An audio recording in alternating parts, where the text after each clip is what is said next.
Good morning students, I am Dr. Priyanka Bhalera and welcome to my channel Royal Educational Services। तो आज हम जो vector calculus वाला हमारा पोर्शन है M3 का, ठीक है, उसके अंदर हम वेक्टर का curl of a vector point function का कॉन्सेप्ट आज हम देखेंगे। हमने डाइवर्जेंस देखा है कि डाइवर्जेंस का फॉर्मूला क्या होता है, ग्रेडियंट का फॉर्मूला क्या होता है। आज हम देखेंगे curl of a vector function, ठीक है। तो हम देखते हैं कर्ल ऑफ वेक्टर फंक्शन, है ना। वेक्टर फंक्शन के कर्ल का, एक्चुअली कर्ल जो है किसी भी फंक्शन का वो वेक्टर क्वांटिटी होती है, उसमें क्रॉस मल्टीप्लिकेशन होता है।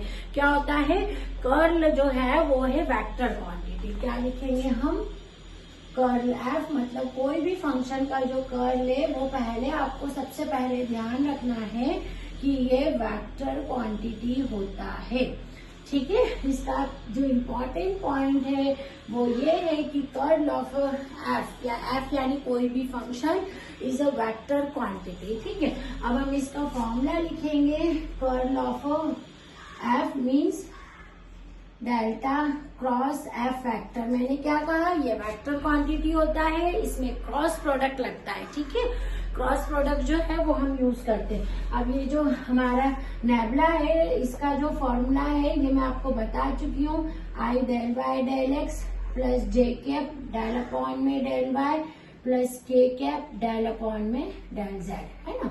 और इनटू आपका क्रॉस का में जो भी आपका फंक्शन है वो जाएगा, ठीक है। अब इसको अपन अंदर लिख देते हैं। तो ये कैसा हो जाएगा, i cap cross del f vector upon में del x plus j k cross del f vector upon में del y plus k cross del f vector upon में डेल जेड, है ना।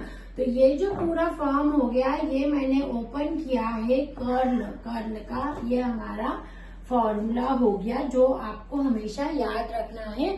Curl of function equals to i cap cross del f vector upon में del x plus j cap cross del f vector upon में del y plus k cap cross del f upon में del z. ये curl of vector function का आपका formula हो गया, ठीक है। जब भी आपसे कर्ल ऑफ एफ किसी फंक्शन का निकालना हो तो आप ये वाला फॉर्मूला यूज करेंगे, ठीक है। यहाँ तक की बात क्लियर हो गई है।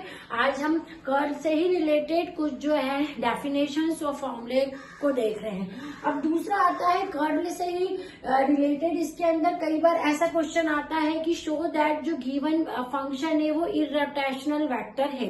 अब इररोटेशनल वेक्टर है या नहीं है, इसके लिए कंडीशन होती है। तो ये आपका पहला हो गया। दूसरा आपका आएगा इररोटेशनल वेक्टर, है ना। अब यदि पूछा जाए कि जो गिवन फंक्शन है वो इररोटेशनल वेक्टर है कि नहीं, तो आपको सिंपल एक कंडीशन लगानी है, डेल क्रॉस एफ वेक्टर यदि ये 0 आ रहा है ना, 0 वेक्टर आ रहा है, इन दोनों का क्रॉस मल्टीप्लाई करने पे यदि जो आंसर है वो आपका 0 आ रहा है, तो आप बोलोगे कि हाँ ये जो गिवन वेक्टर है वो इररोटेशनल है, गिवन फंक्शन जो है वो इररोटेशनल है, ठीक है। तो ये आपका इररोटेशनल का पॉइंट हो गया। अब दूसरा आपका होता है लैप्लाशियन ऑपरेटर, है ना। इसके बाद जो होता है वो होता है लैप्लाशियन ऑपरेटर। अब यदि आपके पास में आता है कि लैप्लाशियन ऑपरेटर शो कीजिए, है ना, तो आपको क्या फाइंड करना है, नेबुला स्क्वायर, है ना, यानी ये प्लस डेल स्क्वायर अपॉन में del Y square plus del square upon में डेल जेड स्क्वायर। आपको नेबुला स्क्वायर फाइंड करना है। यदि आपको बोल दिया जाए कि लैप्लाशियन ऑपरेटर फाइंड कीजिए तो आपको नेबुला स्क्वायर फाइंड करना है। यदि यहाँ पर एफ जो है कोई भी एक स्केलर फंक्शन है तो ये कैसा हो जाएगा, डेल स्क्वायर एफ अपॉन में del x square plus del square f upon में del Y square plus del square f upon में देन z स्क्वायर, है ना। इस तरह से लैप्लाशियन ऑपरेटर जो है आपको फाइंड करना है। अब ये जो लैप्लास इक्वेशन है, लैप्लाशियन ऑपरेटर है आपका, ये क्या होता है, यदि फंक्शन स्केलर है तो ये स्केलर कहलाता है, यदि फंक्शन वेक्टर में है तो ये वेक्टर पॉइंट फंक्शन में चेंज हो जाता है, ठीक है। मतलब लैप्लाशियन जो आपकी लैप्लास इक्वेशन है, यहाँ पर द लैप्लास इक्वेशन का फॉर्म है आपका del square F is equal to 0, है ना। डेल स्क्वायर एफ जो है यदि वो 0 है तो वो क्या होगी, लैप्लास इक्वेशन होगी। इसी तरह से यदि ये जो लैप्लास इक्वेशन है, जहां से लैप्लास ऑपरेटर आपने निकाला है, और लैप्लास इक्वेशन यानी हम जैसे ये नेबुला स्क्वायर निकालते हैं उसके साथ में कोई फंक्शन लिखते हैं, यदि उसकी वैल्यू 0 आती है तो आप उसको क्या बोलते हो, यहाँ पर ब्रैकेट में लिख देंगे हार्मोनिक फंक्शन।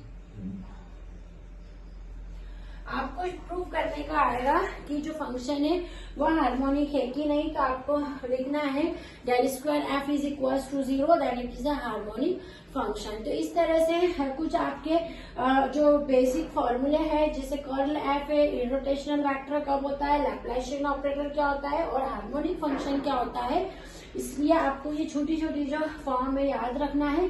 कर्ल एफ यानी ये क्रॉस प्रोडक्ट रहता है, इरोटेशनल यानी ये क्रॉस प्रोडक्ट जो है यदि 0 होता है, हार्मोनिक यानी ये नेबुला स्क्वायर एफ जो है वो 0 होगा तो हार्मोनिक फंक्शन रहेगा। लैप्लाशियन ऑपरेटर जो है वो नेबुला का स्क्वायर रहेगा। इसको आप नोट डाउन कर लीजिए क्योंकि आपके बहुत सारे क्वेश्चंस जो है वो इस पे बेस्ड हैं हमारे वेक्टर कैलकुलस का, ठीक है। तो नेक्स्ट वीडियो में फिर से मिलते हैं कुछ क्वेश्चंस के साथ। Thank you.